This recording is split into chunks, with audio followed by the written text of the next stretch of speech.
Good morning, Titan Nation. I'm Nomi. And I'm Arletis. Today is Monday, November 18, 2013. We want to give a big shout out to Mrs. Ellie Diaz. Woohoo! Please stand for the pledge.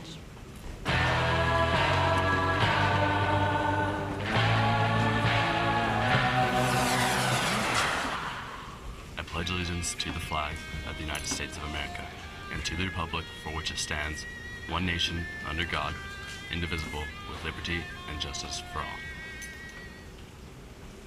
Please take your seats. The newest Titans sweatshirts are now available at Titans for $25. Go buy them in the activities office. The newest Titan sweatshirts are now available.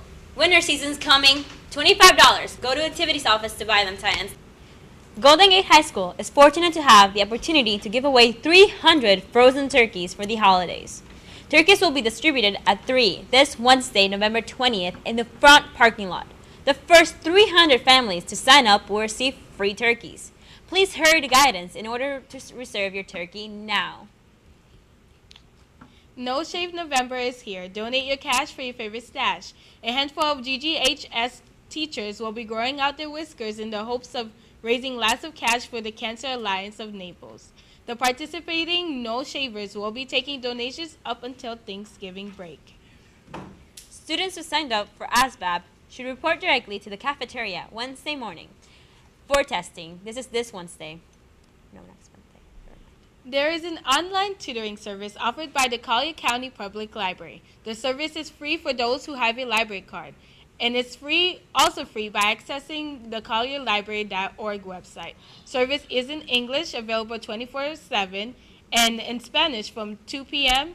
to 11 p.m. Hodges University will be here tomorrow. Students, you may sign up in the guidance office. There's still time. All cross-country runners must turn in uniforms today during lunch. Coach Culpepper will be at the top of the stairs of Building 3 to collect the uniforms. Girls basketball is home tonight versus First Baptist Academy. Good luck, Lady Titans. Now over to the week in sports.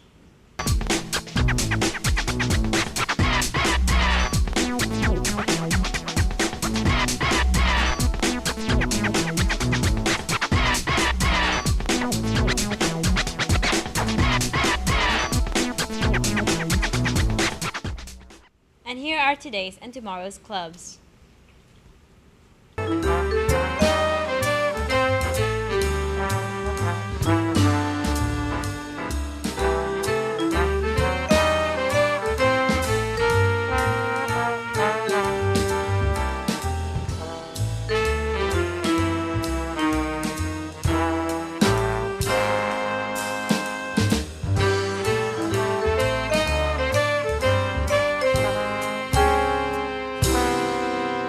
CNN Student News Desk will be played in its entirety today. Have a great day, Titan Nation.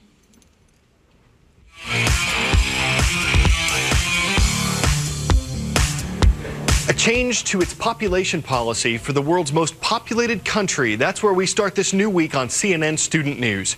China introduced its so-called one-child policy in the late 1970s. It's been credited with helping to control China's population growth. It's also been criticized for forcing parents to make difficult personal choices or, in some cases, face huge fines. The policy said that in urban areas, parents could only have one child, although there were some exceptions. The new rule says that if either parent is an only child, then they're eligible to have two children of their own. One reason for the change, economics. In China, many people care for their elderly relatives, so a single child could end up being financially responsible for parents and grandparents. This new policy could help with that.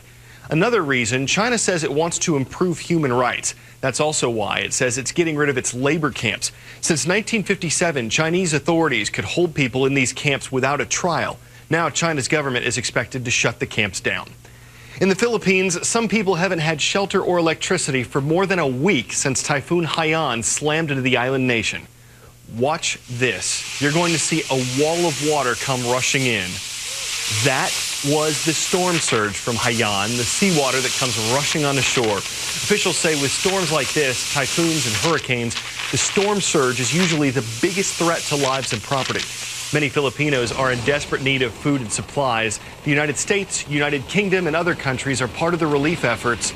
Now, some of that aid is finally reaching the victims. Amid all the chaos of the last week or so, there are signs now that the relief operation could be getting underway in earnest. For about 3 hours now, a line has been forming. It's now several hundred meters long of people that have come from the surrounding area, some of them walking for up to an hour. They say that they have to walk because bus fares, transport fares have increased 5-fold in some cases, and they're coming now for the first time to receive some food aid.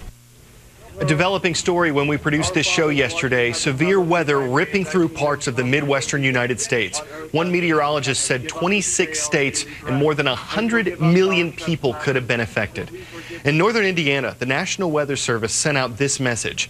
The worst decision you could make today is to ignore a severe or tornado warning. These storms will be nasty.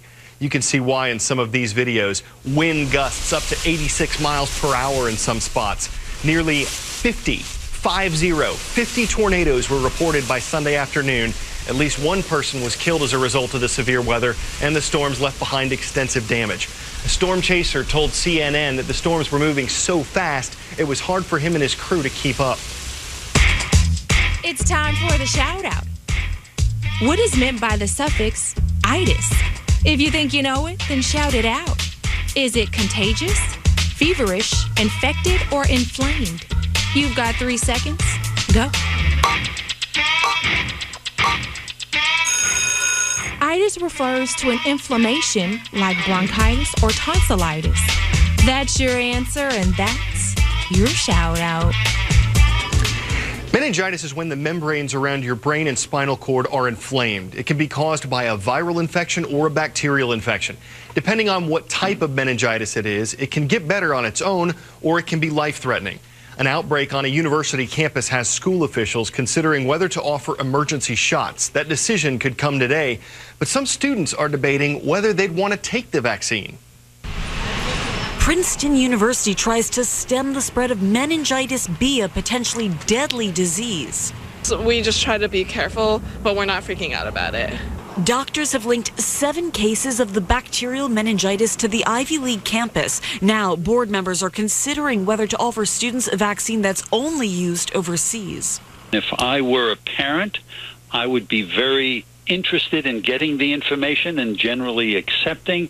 And if I were around that table with the Board of Trustees, I would be gently encouraging them to do this. There's no approved hepatitis B vaccine in the States, but given the outbreak of the rare strain on an American campus, the CDC has FDA approval to import Bexsero. It's the only vaccine for meningitis B, and it's approved for use in Europe and Australia. But I'm not sure because I'm not sure of the drawbacks. Princeton's first case of meningitis B was diagnosed back in March when a student returned from spring break. The 7th case was diagnosed last week. The possibility of a vaccine is what some students have been hoping for. It'll take off a lot of the stress that we're going through right now. If board members and university administrators agree to offer the vaccine, it would be available to some 8,000 students on a voluntary basis. I trust the vaccine as long as it's approved in Europe and Australia. It gives me confidence in like the fact that it works, I guess.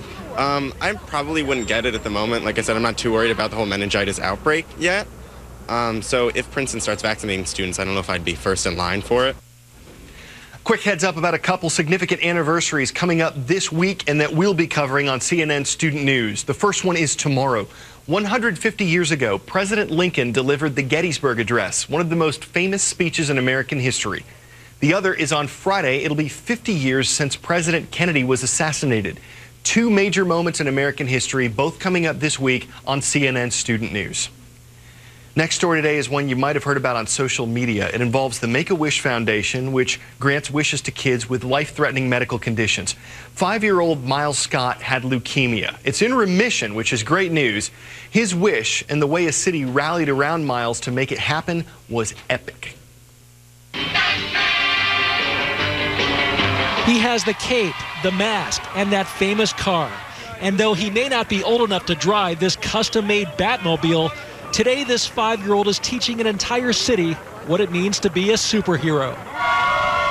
His name is Miles Scott, and while he's never fought crime, it turns out he knows a thing or two about putting up a good fight. He was diagnosed with leukemia at just 18 months. He's been battling it ever since. Well, today he's in remission, and that seemed like a pretty good reason to celebrate. Your wish was to be Batman? Yeah. Why do you like Batman so much?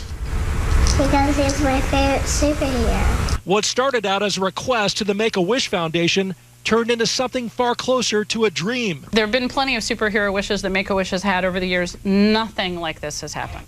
The organization's request for volunteers snowballed on social media. Twitter caught fire. More than 10,000 people signed up. Even more showed up to transform San Francisco into Gotham City. And over several hours, this adorable little guy lived out his enormous dream. He rescued this damsel in distress from the city's famed cable car tracks. He was summoned by the police chief. Bring the Bat Kid. There was even a bat signal. And with the citizens of Gotham cheering him on, little Miles set off to save the San Francisco Giants mascot, Lucille, from the evil clutches of the felonious fiend, the Penguin. The key to Gotham City by the Bay! 5-year-old Miles even got a key to the city at a special ceremony. But the people here got something more. They didn't leave their hearts in San Francisco, they gave them to a little boy who proved what it really means to be a superhero. Good job, Bat Kid. Dan Simon, CNN, San Francisco. Well, it's time to add 3 more schools to our roll call map. Today we're hitting Michigan, Oregon, and Texas, so let's do it. Right out of the gate, we've got the Panthers from Comstock Park High in Michigan. In Troutdale, Oregon, Reynolds High School is home of the Raiders, and they are watching, and we're rounding things out with Marshall High School, the Rams from San Antonio, Texas.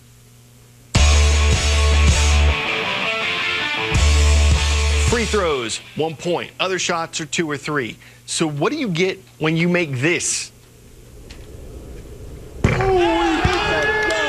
A world record. That shot came from 109 feet and 9 inches away. That means Harlem Globetrotter Corey Thunder Law had to shoot from a few rows into the stands. He and a couple of his teammates took turns for more than an hour before Law finally nailed the shot. Don't know if anyone can beat the new record, but someone will probably give it a shot. And if it goes in, the new record holder will net a lot of attention. I'm Carl Azus. Have a great day.